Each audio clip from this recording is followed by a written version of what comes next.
She stood by the kitchen counter, her fingers tracing the rim of a half-empty glass of water. Her voice was steady when she said it, almost rehearsed. I think I need to start over. Alone. For a moment, I just stared at her. The words didn't fit in the air between us. They sounded foreign, like they belonged to someone else's life. The clock on the wall ticked once, twice, and then the sound of my heartbeat drowned everything out. Alone. I repeated, trying to understand what she was really saying. What do you mean, alone? She looked up at me, her eyes tired but distant, like she'd already left the room in her mind. I can't do this anymore, Ben. The marriage, the pretending, everything. I don't even know who I am anymore.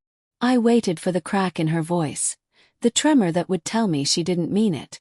But it never came. So that's it. Yes. You just wake up one morning and decide to throw it all away. It's not just one morning, she said softly. It's been building for years. You know that. I didn't. Or maybe I did, and I'd been too afraid to admit it.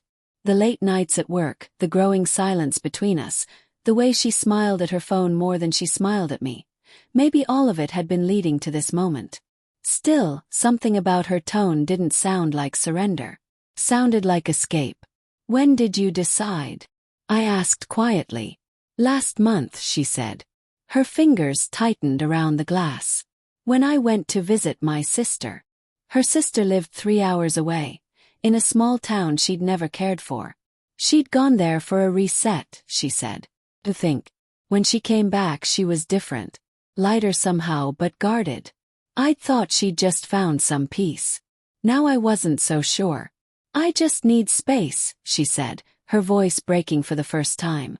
I need to figure out who I am without you.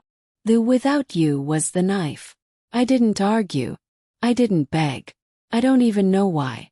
Maybe because something inside me already knew that trying to hold on would only push her further away.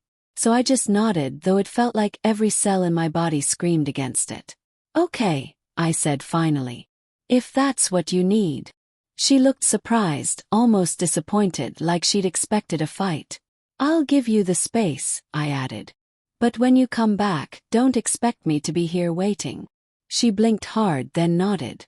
There were no tears. No hugs. Just a quiet, almost polite kind of ending. When she left that night, I watched her car's taillights fade down the street until they disappeared into the dark. The house felt enormous without her, every creak and hum amplified. I tried to sleep, but the emptiness pressed on my chest like weight. 2 days passed before I started noticing things. Her laptop was gone, but she'd left her charger. Her favorite sweater missing. The silver locket her mother gave her. Gone too. But what really caught my attention was the faint smell of cologne in the hallway closet. Not mine. At first, I told myself it was my imagination. Maybe a friend had hugged her goodbye. Maybe she'd borrowed someone's jacket. But the scent was sharp, musky. Too intimate to belong to a stranger. The next morning I checked her social media. Her profiles were quiet, but one photo on her sister's account caught my eye. A group shot from a restaurant for people at the table. Her sister, her brother-in-law, a friend I didn't recognize. And in the reflection of the restaurant's mirror, just barely visible, a man sitting next to my wife. His hand resting casually near hers. The caption read, "Dinner with my favorite people." I zoomed in until the image blurred. My stomach twisted. I closed the app and sat back in silence, the hum of the refrigerator filling the space between my thoughts. I didn't text her. I didn't call. I didn't need to. That night I packed everything she'd left behind. Clothes, books, trinkets from our trips, and loaded them into my truck. Her favorite mug, the framed photo from our honeymoon, even the blanket she loved. All of it went into boxes. And then I made a decision. If she wanted a fresh start, she'd get one. The next morning I called my friend Daniel, who worked in real estate. I need the house cleared out, I told him. Everything gone. Furniture, decor, all of it. He hesitated. You're sure? Positive. 2 days later the place was empty. Every trace of us. Every laugh, every fight, every Sunday morning coffee, erased. The walls echoed when I walked through the rooms. When I was done, I left the keys on the counter with a note taped to the front door. You said you wanted to start over alone. I made sure you can. Then I drove away. I didn't expect to hear from her again, but 3 weeks later, I got a call in the middle of the night. Ben. Her voice was small, panicked. I stayed silent. I came home, she said. And the house, it's empty. You said you wanted to start over, I said quietly. I helped. Where's everything? The photos, they... Gone, I said. You wanted space, right? Clean slate. No memories to hold you back. Her breath caught. You didn't have to do that. I didn't mean. What did you mean, Julia? Cut in. You meant without me. You meant with him. There was dead silence. I could hear the faint hum of the street behind her, maybe the sound of her trying to find a lie that fit. I saw the picture, I said. The restaurant. The man sitting next to you. She didn't deny it.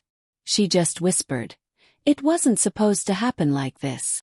I almost laughed, but it came out as something closer to a sigh. Yeah. That makes 2 of us. Ben, she said, her voice cracking now. I thought maybe you'd wait. That we could talk.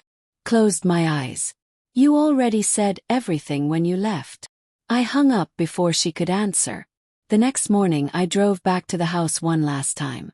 The front door stood open, light spilling through the empty rooms.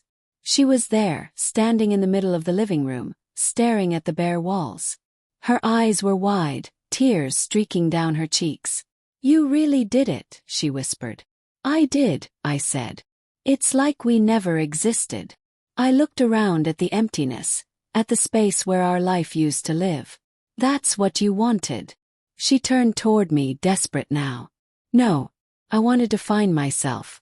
I didn't want to lose you. The honesty came too late. I walked past her to the door. You can keep the house, I said. But there's nothing left to come home to. She didn't try to stop me this time.